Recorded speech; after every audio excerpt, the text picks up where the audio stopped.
মই এদিন জীৱনক সুধিলোঁ, তুমি সকলোকে ইমান দুখ আৰু কষ্ট কিয় দিয়া? জীৱনে হাঁহি মাৰি ক'লে, মইতো সকলোকে সুখ দিওঁ, কিন্তু এজনৰ সুখে আনজনৰ দুখৰ কাৰণ হৈ যায়। তেতিয়াহ'লে মই কি কৰিম? ভুলটো মোৰ নহয়, ভুলটো মানুহবোৰৰ। জীৱনৰ অধিকাংশ সপোন কিয় ভাঙি যায় জানে? মানুহে কি ক'ব এই কথাটোৰ কাৰণে। মৃত্যুলৈ কিহৰ ভয়? 1 মিনিটৰ খেল। বিপদটোতো জীৱনৰহে, যিটো যুগ যুগ ধৰি হৈয়ে আছে।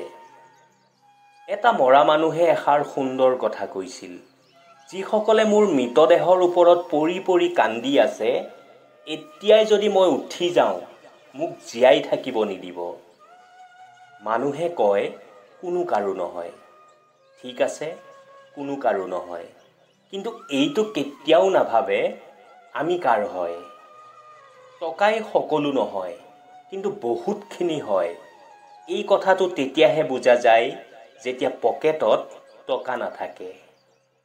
সপোন দেখা সকলক নহয়, সপোন পূৰণ কৰা সকলক মনত ৰখা হয়। ডাঙৰ ডাঙৰ কথা কোৱা সকলক নহয়, ডাঙৰ ডাঙৰ কাম কৰা সকলকহে মনত ৰখোৱা হয়। যাৰ লগত একো নাই, দুনিয়াখনেই তাকেই হাঁহে, আৰু যাৰ সকলো আছে, তাৰ কাৰণে আকৌ জ্বলে। যদি মানুহে আপোনাৰ সৰলতাক দুৰ্বলতা বুলি ভাবে, সমস্যা তেওঁলোকৰ, আপোনাৰ নহয়। সেই সকলৰ কাৰণে ৰাতিপুৱা কেতিয়াও নহয়, যিসকলে জীৱনত কিবা পোৱাৰ আশা এৰি দিছে। পোহৰটো সেই সকলৰ জীৱনতহে হয়, যিয়ে বাৰে বাৰে হাৰি যোৱা পিছতো কিবা এটা পোৱাৰ আশা ৰাখিছে। আপোনাৰ দিনটো আৰম্ভ কৰাৰ আগতে এই 3টা শব্দ সদায় জেপত ভৰাই ল'ব: যত্ন, সত্য আৰু বিশ্বাস। যত্ন সুন্দৰ ভৱিষ্যতৰ বাবে, সত্য নিজৰ কামৰ লগত, বিশ্বাস ভগৱানৰ ওপৰত। তেতিয়া সফলতাই আপোনাক ভৰি চুবহি। সকলোকে জয় কৰি সম্বন্ধ এটা জীয়াই ৰাখিব নোৱাৰি।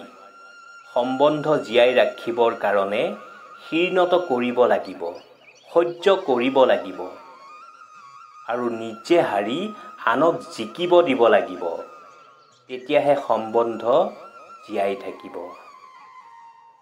স্বীকাৰ কৰা সাহস আৰু শুধৰণি কৰিব পৰা ইচ্ছা যদি মানুহৰ থাকে, তেন্তে নিজৰ ভুলৰ পৰাও মানুহে শিকিব পাৰে। মনৰ শান্তিয়েই হ'ল সকলোতকৈ ডাঙৰ ধন। সন্মানো পাব, টকাও পাব, মা দেউতাক সেৱা কৰক, লগতে স্বৰ্গও পাব। এদিন এজন মানুহে মোক সুধিছিল, আপুনি যে জ্ঞান বিলাই আছে, কি পায়?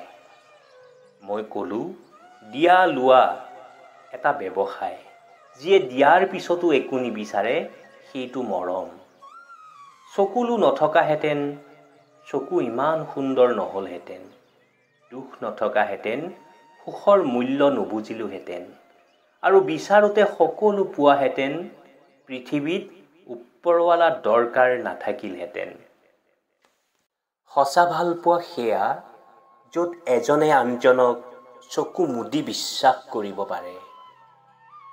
ছোৱালীবোৰক ভাল পোৱা প্ৰমাণ দিবলৈ তুমি যদি তাজমহলো বনাই দিয়া, তেতিয়াও মুখ ফুলাই ক'ব, তুমি কি কৰিলা? শ্ৰমিকবোৰেহে বনাইছে।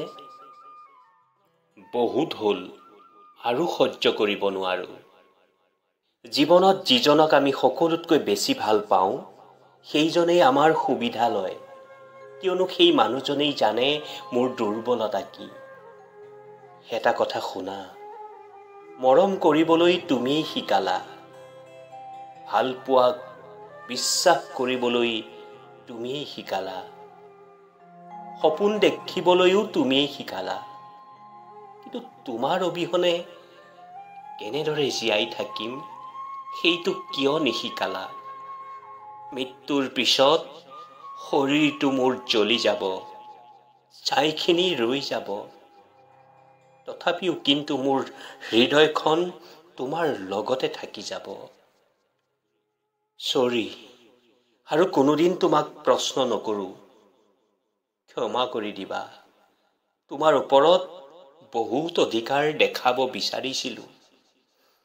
এতিয়া তুমি আনক ভাল পাই মোক পাহৰি গ'লা।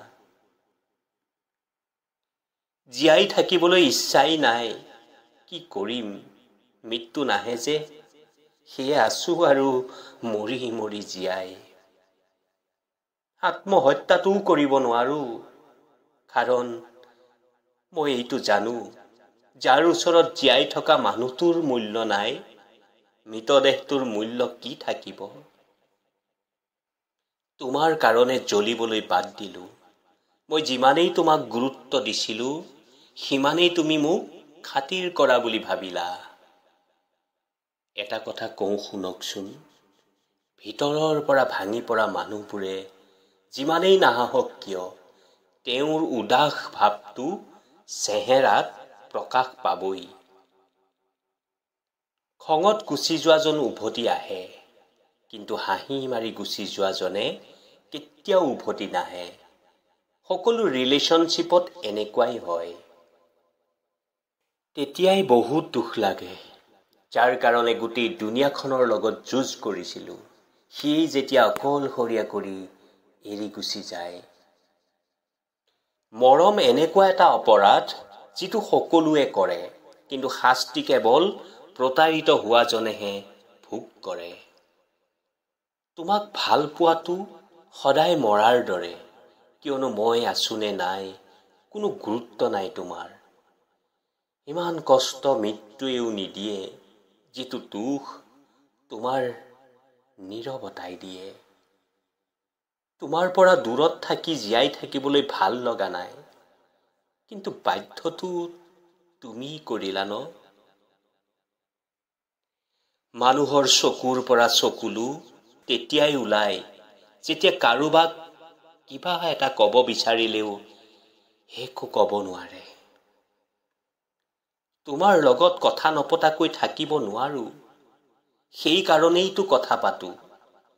কথা পাতি তোমাক আমনি কৰোঁ। আমনি কৰাটো মোৰ চখ নহয়।